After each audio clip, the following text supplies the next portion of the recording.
So hey guys, what's up? This is Ayushkar from Ayushkar Classes.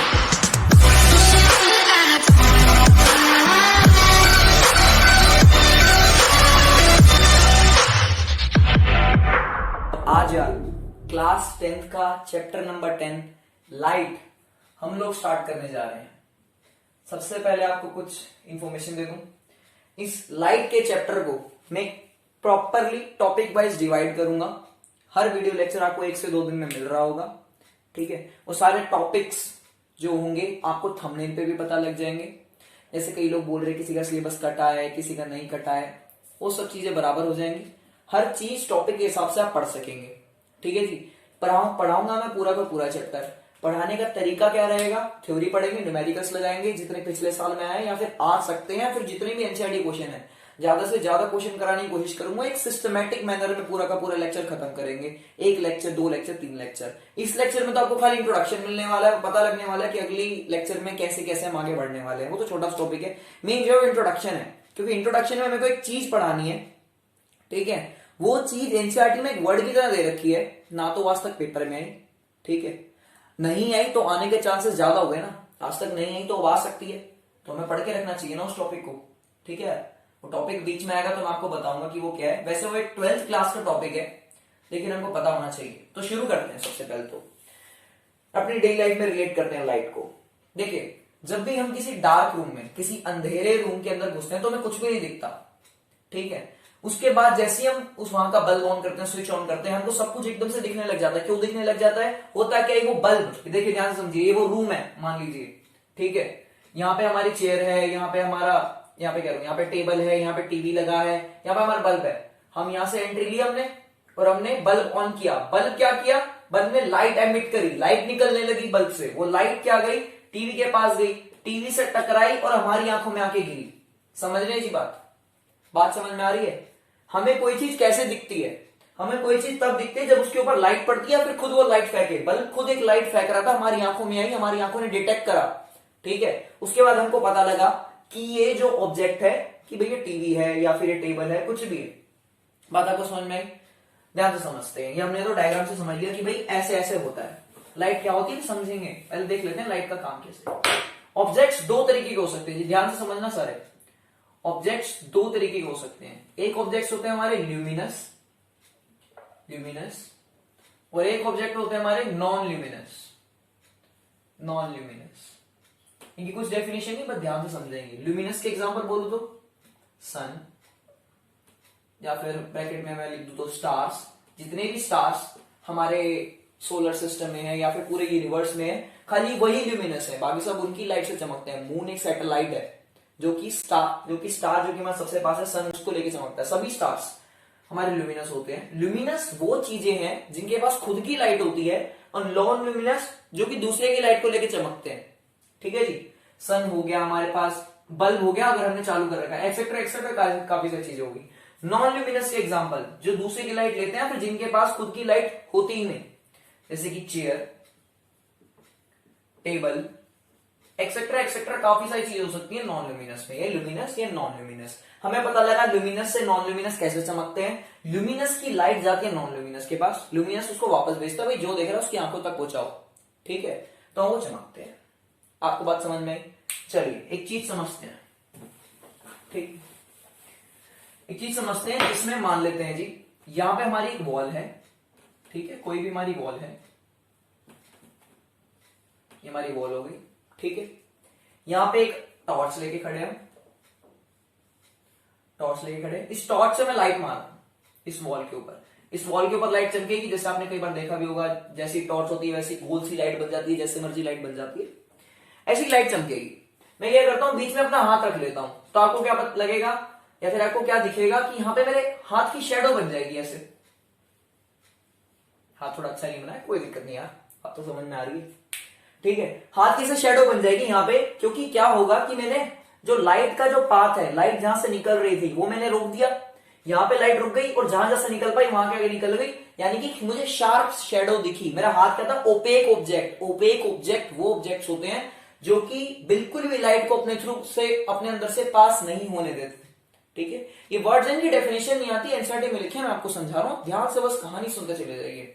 Opaque objects वो objects हैं जिनके through light pass नहीं हो सकती। इनके बीच में जो गैप्स है ना, मेरे हाथ के बीच में गैप्स हो, इसमें से लाइट निकल जाएगी। आपने देखा है डेली लाइफ में, ठीक है, आपने डेली लाइफ में देखा भी है। होगा क्या, एक बिल्कुल शार्प इमेज दिखेगी। ये कब, जब मैंने हाथ लिया, ठीक है। साइंटिस्ट ने कुछ एक्सपेरिमेंट, यानी कि देखो अभी मैं बात बताता हूं आपको, जब मैंने हाथ लिया बिल्कुल साफ साफ दिखेगी। इससे पता लग गया कि भाई लाइट बिल्कुल स्ट्रेट स्ट्रेट ट्रेवल करती है। जब कोई सीधा सीधा जाता है उसको बीच में से रोक देते हैं तो वो आगे नहीं बढ़ सकता ना, ठीक है। अगर मान लीजिए कोई आदमी चलिए आड़ा टेढ़ा रहा है तो आराम से आगे जा सकता है, लेकिन अगर बिल्कुल सीधा जाता है तभी तो वो आगे नहीं बढ़ पाया। यानी कि जहां पे मैंने हाथ रखा बस वहीं पे शेडो बनी, बाकी जगह तो नहीं बनी, क्योंकि लाइट चलती स्ट्रेट लाइन से थी। और स्ट्रेट लाइन से क्या चीज चलती है, पार्टिकल्स चलते हैं। आपने कोई चीज फेंकी बिल्कुल सीधी जाती, यूं लहराते हुए तो नहीं जाती ना। बात समझ में आ रही है। आपने कोई भी अगर चीज फेंकी तो बिल्कुल लहराते हुए नहीं जाती, जैसे आपने फेंका बिल्कुल वैसे का वैसा ही जाता है। बात समझ में आ रही है, वही चीज होती है यहाँ पे। तो साइंटिस्टों ने क्या बोला, सभी लोगों ने क्या बोला जो इन बातों के ज्ञाता थे, उन्होंने बोला कि लाइट है पार्टिकल नेचर, ये पार्टिकल की तरह बिहेव करती है, पार्टिकल नेचर है। उन पार्टिकल्स को नाम भी दिया गया फोटोन्स, पार्टिकल्स को नाम दिया गया फोटोन्स, ठीक है। चलो जी बातें मान ली। उसके बाद दोबारा एक और एक्सपेरिमेंट हुआ जिसके अंदर बोला चलो अभी तुमने हाथ दिया था, अगर मैं लूं एक बिल्कुल छोटा सा पार्टिकल या फिर पेंसिल की निप से भी छोटा पार्टिकल, सोच सकते हैं आप, हम तो मतलब सोच ही सकते हैं, लेकिन साइंटिस्ट जितने भी हमारे साइंटिस्ट हैं, जितने हमारे फिजिसिस्ट हैं, उन्होंने जब ये एक्सपेरिमेंट किया तो उन्होंने क्या देखा, वही सेम वॉल है। देखिए मैं यहाँ पे छोटा सा एक्सपेरिमेंट बनाता हूं, उसी को, वॉल वही है, ठीक है जी, टॉर्च भी वही है, टॉर्च भी सेम है, ठीक है, लाइट भी यहां से जा रही है। लेकिन हुआ क्या, क्या देखा गया, एक जब बिल्कुल छोटे से पार्टिकल जिसको शायद हम देख भी ना पाए, देख पाए तो बिल्कुल ही छोटा सा, जब उस पे से देखा गया कि उसकी भी फिर तो शेडो बननी चाहिए। हुआ क्या कि उसकी शेडो बननी चाहिए थी इतनी, बिल्कुल आपको दिख रहा होगा इतनी, जितना ये है उतनी शेडो इसकी बननी चाहिए थी, बिल्कुल शार्प शेडो बननी चाहिए। लेकिन हुआ क्या, देखा गया इसकी बिल्कुल छोटी सी शेडो बनी। क्यों हुआ, देखिए लाइट यहां पे रुक जानी चाहिए थी, लेकिन हुआ क्या, लाइट यहां पे रुकी नहीं, ध्यान से समझिएगा, लाइट हो गई बेंड, ठीक है, सीधी सीधी आ रही थी और हो गई वो बेंड, बेंड हो गई, तभी तो उन्होंने वहां पे भी अंधेरा नहीं होने दिया, तभी तो बिल्कुल छोटी सी बनी शेडो। आप बात में समझ रहे हैं, लाइट हो गई बेंड, ठीक है, हल्की सी बेंड होगी। जो स्ट्रेट लाइट जा रही थी, आप इधर से दोबारा समझ सकते हैं, उसी पार्टिकल को बड़ा बनाऊं तो लाइट यहां पे रुक जानी चाहिए थी, लेकिन हुआ क्या, लाइट होगी बेंड थी। ये देखो लाइट होगी बेंड, बेंड होती हुई दिख रही है आपको। मुझे इससे क्या पता लगा, ये तो फिर लहरा भी रही है, वेव, यानी कि लाइट तो पार्टिकल भी कर रही है। जब पार्टिकल बिल्कुल सीधी सीधी जाती है लाइट तो हम बोलते हैं रे नेचर। मैं भी लिखवाऊंगा आपको ढंग से, पहले समझ लीजिए, आपको डायग्राम बनाए तो बना सकते हैं। रे नेचर, जब बिल्कुल सीधी सीधी लाइट गई, ये देखिए मेरे को बड़े ऑब्जेक्ट्स में, जब मैंने छोटे ऑब्जेक्ट्स लिए, ये सी बिल्कुल छोटे से पार्टिकल को बड़ा बना के आपको समझाया, जब मैंने बिल्कुल छोटे छोटे ऑब्जेक्ट्स लिए तो मुझे क्या दिखा, लाइट बेंड भी हो रही है, यानी कि वेव की तरह काम कर रही है, यानी कि लाइट का एक और क्या निकला, वेव नेचर। यानी कि लाइट दो नेचर दिखा रही है जी, ठीक है, बात समझेंगे। पहले क्या माना जाता था 20th सेंचुरी से पहले कि भाई लाइट के तो एक ही नेचर है, रे नेचर, ठीक है। आपको पता होगा 20th सेंचुरी के बाद, यानी कि 19 की जो सीरीज चली है, 1901, 1993, 1945, हमारा देश भी 19 की सीरीज में आजाद हुआ है, ये 20th सेंचुरी है, ठीक है जी। 21st सेंचुरी अब चल रही है, ध्यान से समझेंगे मेरी बातों को, ठीक है। पहले ये माना जाता था कि लाइट का खाली एक रे नेचर है जो कि पार्टिकल के कारण हो रहा है, वो पार्टिकल का नाम भी मैंने आपको बता दिया। फिर बाद में जैसे जैसे डिस्कवरीज हुई तो पता लगा कि भाई पार्टिकल का एक और भी नेचर है जिसका नाम है वेव नेचर ऑफ लाइट। यानी कि लाइट के दो नेचर हो गए, रे नेचर और वेव नेचर। इन्हीं दोनों के नाम से एक चीज बोली जाती है कि लाइट के दो नेचर होते हैं जिसका नाम है dual nature of light, dual nature of light, ठीक है। आप इसको रे नेचर ही बोल सकते हैं, आप पार्टिकल का नेचर, पार्टिकल नेचर ही बोल सकते हैं कि लाइट पार्टिकल का भी की तरह भी काम करती है और वेव की तरह भी काम करती है। सबसे बड़ा क्वेश्चन क्या होता है, क्या दोनों चीजें अलग अलग है? नहीं जी, ये पार्टिकल्स वो पार्टिकल्स हैं जो कई बार वेव की तरह भी काम करते हैं। अगर कोई बड़ी चीज, अगर यहाँ पे आप ध्यान से देखें, यहाँ पे हम इतनी छोटी छोटी चीजों को देख नहीं सकते। जब हमने अपना पूरा हाथ रख रखा था, बैंड यहाँ पे भी हुई थी लाइट, लेकिन इतनी छोटे पैमाने पे हुई थी हम पता नहीं लगा पाए थे। बात समझे आप मेरी? बैंड यहाँ पे भी हुई थी लाइट, लाइट ने पहले अपना रे नेचर दिखाया, उसके बाद वेव नेचर भी दिखाया, बैंड यहाँ पे हुई, लेकिन हल्की सी बैंड हुई होगी, बिल्कुल हमें पता भी नहीं लगा, बिल्कुल हल्की सी बेंड होगी, हमें पता भी नहीं लगा। अब इस बेंड होने को कहते क्या है, कहते क्या है इस बेंड होने को? इस बेंड होने को कहते हैं डिफ्रैक्शन। ठीक है जी, लाइट का एक फिनोमिना है।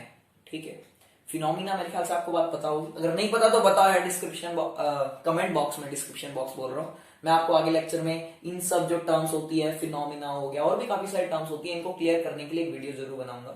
ठीक है, ये एक फिनोमिना है डिफ्रैक्शन, इस बेंडिंग को बोलते हैं डिफ्रैक्शन। इसकी मैं आपको डेफिनेशन लिखवाता हूं फटाफट से। ठीक है, ध्यान से समझेंगे। आपको समझ में आ गया कि बेंडिंग ऑफ लाइट एक फिनोमिना है जिसका नाम है डिफ्रैक्शन। देखो ये एक येलो कलर के बॉक्स में रखा है, आप एनसीईआरटी के जैसे फर्स्ट पेज खोलेंगे जहां पे इंट्रोडक्शन लिखा है लाइट का, चैप्टर नंबर 10 का, आपको दिखेगा बिल्कुल साफ साफ, डिफ्रैक्शन इज द फिनोमिना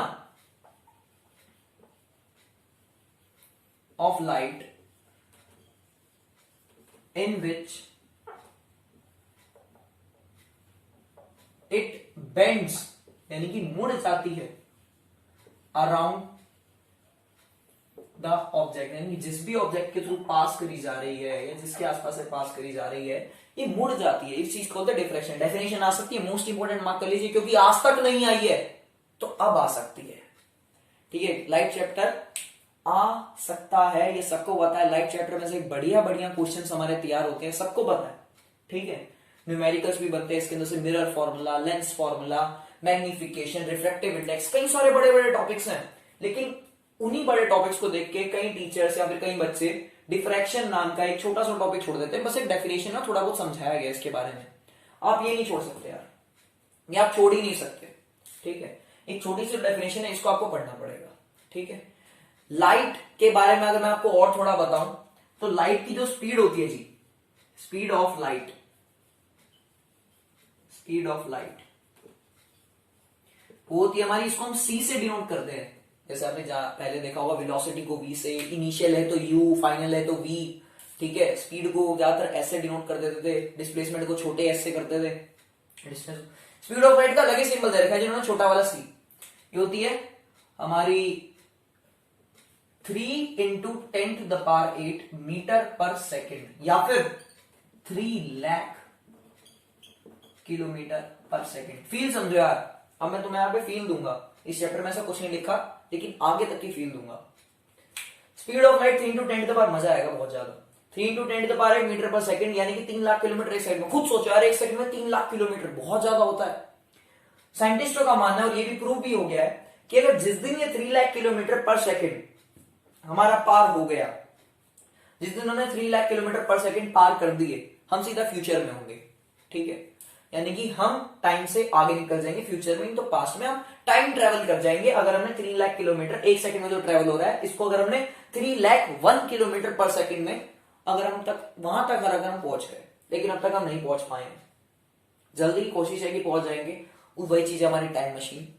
ठीक है, काफी इंटरेस्टिंग, ब्लैक होल वगैरह सब कुछ इसी इन्हीं बातों से रिलेटेड है। अगर आपका लाइट वीक होगा ना तो आगे आपको काफी ज्यादा दिक्कत होगी। आपने नोट कर लिया होगा मेरे ख्याल, सबसे बढ़िया नोट्स वही होते हैं जो अपने हाथ से लिखते हैं आप, तो हाथ से जरूर लिखते रहिए।